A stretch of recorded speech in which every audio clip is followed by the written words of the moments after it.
할렐루야. 오늘도 온라인으로 하나님 앞에 나와 예배하는 모든 성도님들을 환영합니다. 제가 기도함으로 새벽 예배 시작하겠습니다. 하나님 아버지 감사합니다. 오늘도 가장 먼저 하나님 앞에 나와 예배하게 하시고 하나님의 말씀으로 하루를 시작하게 해주심에 감사를 드립니다. 오늘 이 예배는 하나님께 나아가는 은혜의 자리, 최고의 시간임을 믿습니다. 이 시간 말씀을 통해서 또 기도를 통해서 주님 앞에 나아갈 텐데 오늘도 하나님의 음성 들려주시고 그 말씀이 저의 길과 진리, 생명이 되게 하여 주옵소서. 오늘도 은혜 주실 것 믿사오며 예수님의 이름으로 기도합니다. 아멘. 오늘 시는 하나님의 말씀은 로마서 5장 1절부터 11절까지의 말씀입니다. 그러므로 우리가 믿음으로 의롭다 하심을 받았으니 우리 주 예수 그리스도로 말미암아 하나님과 화평을 누리자. 또한 그로 말미암아 우리가 믿음으로 서 있느니 은혜에 들어감을 얻었으며 하나님의 영광을 바라고 즐거워하느니라. 다만 이뿐만 아니라 우리가 환난 중에도 즐거워하나니 이는 환난은 인내를, 인내는 연단을, 연단은 소망을 이루는 줄 알미로다. 소망이 우리를 부끄럽게 하지 아니함은 우리에게 주신 성령으로 말미암아 하나님의 사랑이 우리 마음에 부음받음이니 우리가 아직 연약할 때에 기약대로 그리스도께서 경건하지 않은 자를 위하여 죽으셨도다. 이인을 위하여 죽은 자가 쉽지 않고 선인은 위하여 용감히 죽는 자가 혹 있거니와 우리가 아직 죄인 되었을 때에 그리스도께서 우리를 위하여 죽으심으로 하나님께서 우리에 대한 자기의 사랑을 확증하셨느니라. 그러면 이제 우리가 그의 피로 말미암아 의롭다 하심을 받았으니 더욱 그로 말미암아 진노하심에서 구원을 받을 것이니 곧 우리가 원수 되었을 때에 그의 아들의 죽음으로 말미암아 하나님과 화목하게 되었은즉 화목하게 된 자로서는 더욱 그의 살아나심으로 말미암아 구원을 받을 것이니라. 그뿐 아니라 이제 우리로 화목하게 하신 우리 주 예수 그리스도로 말미암아 하나님 안에서 또한 즐거워하느니라. 아멘. 얼마 전 안타까운 뉴스를 보게 되었습니다. 일본의 한 매체가 한국에서 유행하고 있는 오마카세 식당의 방문을 비판한 것입니다. 오마카세의 뜻은 요리사가 그날그날 재량껏 자신의 요리를 내놓는 맡김차림을 뜻하는 일본어입니다. 누구나 쉽게 요리사가 그날 내놓는 그 음식을 즐기는 것이 오마카세인 것입니다. 그런데 한국의 오마카세는 다릅니다. 한국의 오마카세는 셰프가 고급 음식들을 내놓고 비싼 가격을 받는 고급 음식점인 것입니다. 그리고 그 식당을 방문한 사람들은 음식 사진을 찍어 SNS에 자랑을 하는 것까지가 한 세트입니다. 다시 말해 우리는 이렇게 비싼 음식을 먹는다는 것을 남들에게 자랑하는 심리가 그 안에 담겨 있는 것입니다. 그래서 일본 매체는 오마카세는 한국 젊은이들의 사치의 상징이라고까지 보도했습니다. 일본 매체가 그렇게까지 비난한 것은 사실 정치적인 이유도 있었겠지만 아주 틀린 말은 아닌 것 같습니다. 얼마 전 저는 한 칼럼을 읽었는데 그 칼럼에서는 우리 사회의 모습을 마치 기쁨 강박증의 시대라고 표현했습니다. 비싼 음식을 먹고 좋은 호텔로 호캉스를 가고 자신이 기쁘고 즐겁다는 것을 실시간으로 SNS에 자랑하지 않으면 안 되는 것입니다. 그렇게 자랑을 해서 자신이 행복하고 멋진 사람이라는 것을 계속해서 나타내고 싶은 것입니다. 하지만 이 자랑과 기쁨은 어떻습니까? 오래 가지 못합니다. 그리고 결국 그것들은 다 스트레스로 돌아옵니다. 어떻게 해서라도 내가 남들보다 행복하는 모습을 보이려는 강박이 찾아오는 것입니다. 다시 말해 세상의 자랑은 무엇인 것입니까? 겉만 화려해 보이고 속은 비어있는 상태. 그 SNS의 자랑은 오히려 스스로 행복하지 못하는 것을 반증하는 것이 아닐까 합니다. 분명 우리는 세상의 어떤 것보다 존귀하게 창조된 존재들입니다. 따라서 세상의 것들로는 우리의 마음을 아무리 채우려고 해도 세상의 것들을 자랑한다 할지라도 우리는 절대 만족함을 얻지 못할 것입니다. 그리고 이것을 대표적으로 말했던 사람이 솔로몬 아니겠습니까? 솔로몬은 세상적으로 가장 출세했고 부귀영화 쾌락을 누렸던 사람입니다. 그러나 그가 그의 인생 마지막에 전도서를 통해 어떻게 고백했습니까? 헛되고 헛되며 헛되고 헛되니 모든 것이 헛되도다. 모든 강물은 다 바다로 흐르고 다 바다를 채우지 못하며. 아멘. 분명 솔로몬의 삶에는 바닷물에 강물이 흘러가듯 부귀영화와 재물, 쾌락이 끊임없이 흘러 들어갔습니다. 하지만 그는 행복하지 않았다는 것입니다. 오히려 모든 것이 헛되다고 고백하는 것입니다. 왜 그렇습니까? 솔로몬이 천하를 다 얻었어도 천하보다 더 존귀하게 창조된 솔로몬의 마음을 그것들로는 채울 수 없었던 것입니다. 그러나 이제는 우리의 채워지지 않는 그 마음이 진짜 기쁨, 진짜 행복으로 채워지게 될 수 있는 그 유일한 길이 열려지게 되었습니다. 우리가 유일하게 만족함을 얻을 수 있는 곳이 생겨난 것입니다. 그곳은 어디입니까? 바로 예수님입니다. 원래 우리는 죄로 인해 세상의 것들을 채워도 채워지지 않는 그 마음들, 세상의 것들을 자랑하고 싶은 마음들이 가득했습니다. 그러나 이제 우리는 믿음으로 말미암아 세상 것들의 전부가 아니라 하나님의 나라가 확실히 있음을 보게 되는 것입니다. 그렇게 된다면 우리의 목표, 인생, 가치관이 달라지게 됩니다. 전에는 세상 것들을 자랑하고 세상의 것들을 위해 살았지만 이제는 하나님의 영광에 이르게 될 소망을 자랑하게 되는 것입니다. 오늘 본문 2절의 말씀입니다. 우리는 또한 그리스도로 말미암아 지금 서 있는 이 은혜의 자리에 믿음으로 나아가게 되었으며 하나님의 영광에 이르게 될 소망을 품고 자랑합니다. 아멘. 우리의 자랑이 바뀌었다라는 것입니다. 그리고 바울은 이것을 하나님과 화해했다라고 표현합니다. 1절 말씀입니다. 그러므로 우리는 믿음으로 의롭다 하심을 받았으므로 우리 주 예수 그리스도로 말미암아 하나님과 더불어 평화를 누리고 있습니다. 아멘. 또 11절 말씀입니다. 그뿐만 아니라 우리는 또한 우리 주 예수 그리스도로 말미암아 하나님을 자랑합니다. 우리는 지금 그로 말미암아 하나님과 화해를 하게 된 것입니다. 아멘. 우리가 저번 주에 말씀을 함께 나누었듯이 우리는 어떤 행위나 열심, 노력으로 의롭게 된 것이 아니라 오직 예수님을 통해 믿음으로 말미암아 의롭다 하심을 얻게 되었습니다. 그리고 예수님을 통해 의롭게 된 우리가 한 가지 변화된 것이 있는데 그것은 바로 하나님과 화해한 존재가 된 것입니다. 우리가 하나님과 화해를 했다는 것은 원래 우리가 하나님과 싸우는 존재였다라는 것입니다. 예수님께서도 집 하인이 두 주인을 섬길 수 없다라고 말씀하시지 않으셨습니까? 우리 마음에는 늘 두 주인이 있는 것입니다. 우리는 내 마음대로 살기 원합니다. 내 방법, 내 가치관대로 따라 살기 원합니다. 내가 나의 주인 되고 싶어하는 죄의 본성을 가지고 있는 것입니다. 그러나 하나님은 우리의 주인이 내가 아니라 하나님께서 우리 마음의 주인이 되기 원하십니다. 그러니까 나와 하나님이 우리 마음에서 계속해서 싸우는 것이고 우리 삶에 갈등이 있는 것입니다. 우리의 가정에서, 직장에서, 사람들과의 관계 속에서 갈등이 있습니다. 우리는 때로 우리 가정이 내 것이라고 생각합니다. 그래서 내 마음대로 말하고 누구보다 편하니까 아무렇게나 행동합니다. 그리고 또 우리는 직장에서 자기 나름대로의 기준과 판단대로 생각하고 행동합니다. 그러나 하나님은 우리가 가장 편하다고 생각하는 그 가정에서도 우리의 직장에서도 하나님께서 왕 되시기 원하십니다. 우리 마음에 두 주인이 있는데 우리가 어떻게 평안하고 행복할 수 있겠습니까? 그런데 이런 우리의 모습이 완벽하게 해결되었습니다. 어떻게 해결되었습니까? 예수님을 영접함으로 완전히 해결된 것입니다. 우리가 예수님을 영접하고 항상 주님을 바라보고 살게 되면서 이제는 우리 삶의 주인이 하나님이라는 것이 분명해지는 것입니다. 그리고 이것을 오늘 본문에 하나님과 화해했다라고 표현하는 것입니다.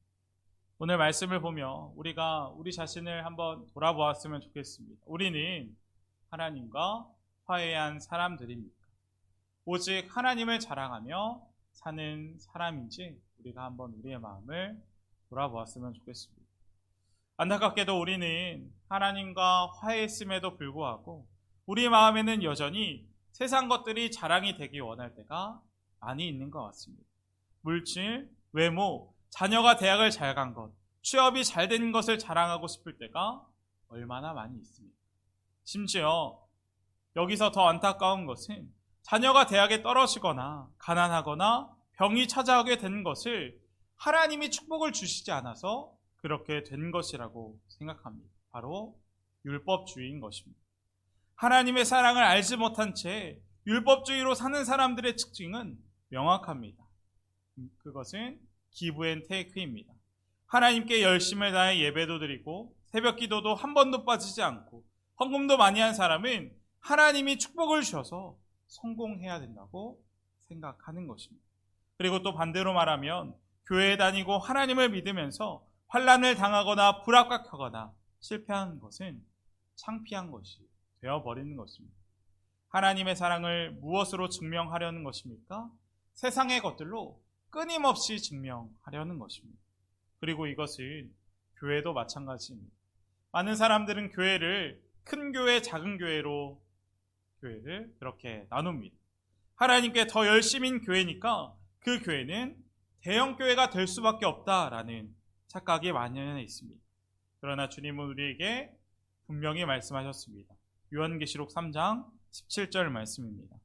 내가 말하기를 나는 부자라 부유하여 부족한 것이 없다 하나 내 공고한 것과 가련한 것과 가난한 것과 눈먼 것과 벌거벗은 것을 알지 못하는도다. 아멘. 주님은 초대교회 7교회 가운데 가장 크고 부유했던 라오디가 교회에게 말씀하시는 것입니다. 너희가 부유하다고 하나 가장 가난한 교회다.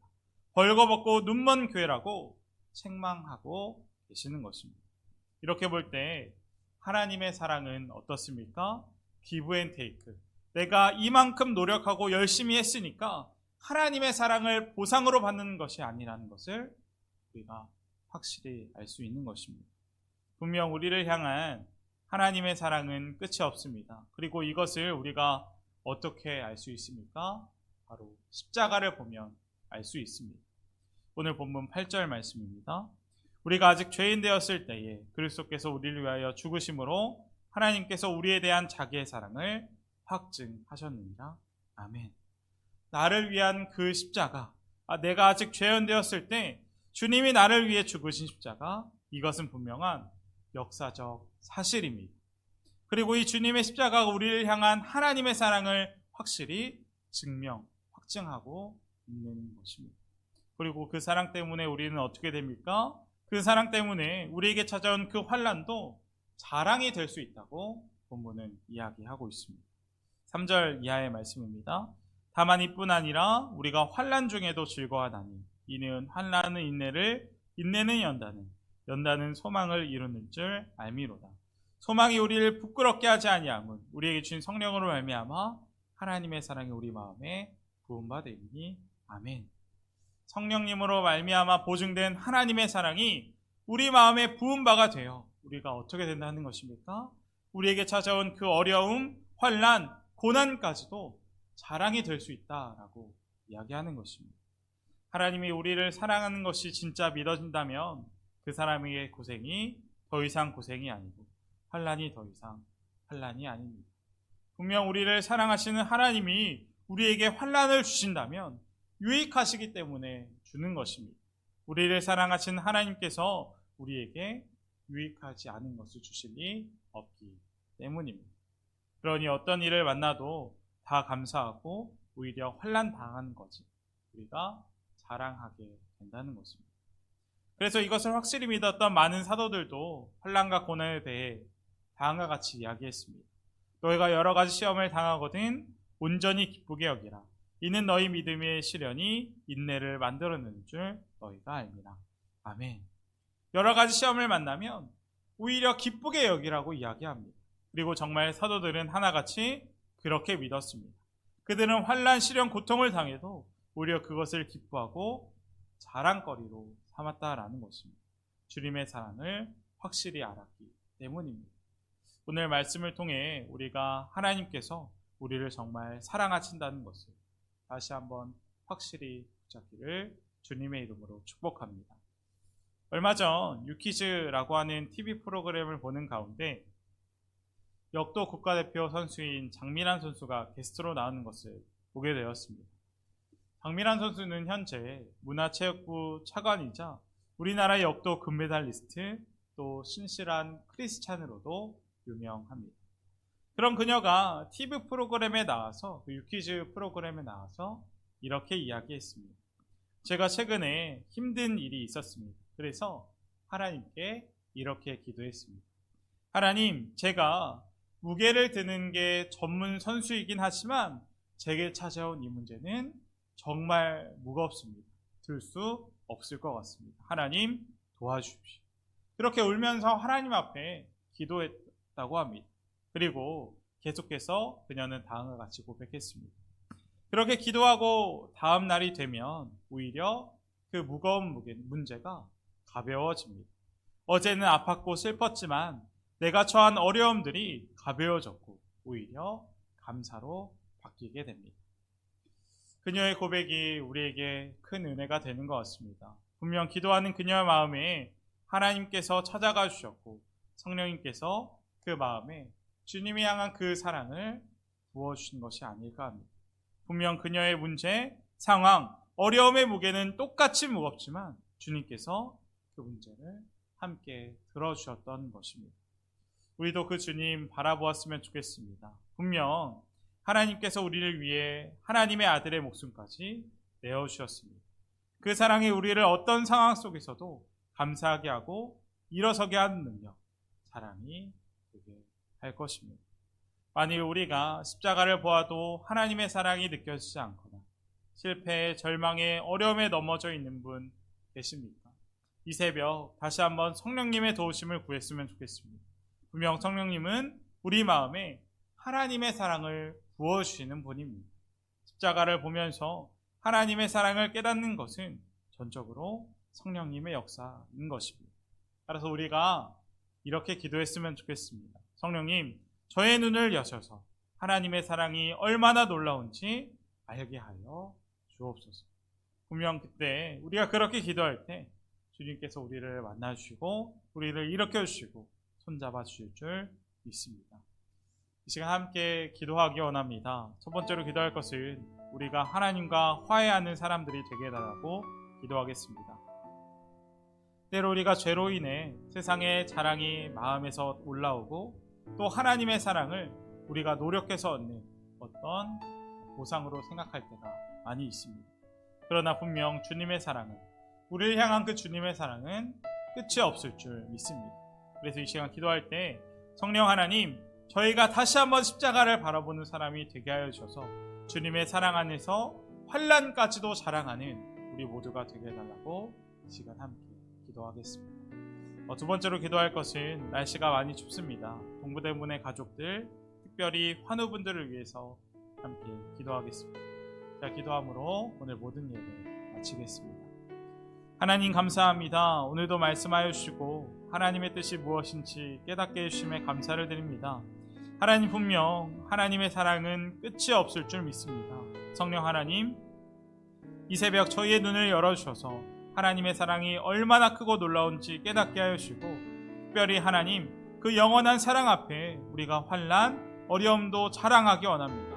분명 환난은 인내를, 인내는 연단을 소망을 이룬다고 하셨사오니 저희가 어떤 상황에서도 우리를 끝까지 포기하지 않으시고 함께 하시는 주님을 바라보며 그 주님만 자랑하며 나아가는 저희 모두가 되게 하여 주옵소서. 이 모든 말씀 예수님의 이름으로 기도드립니다.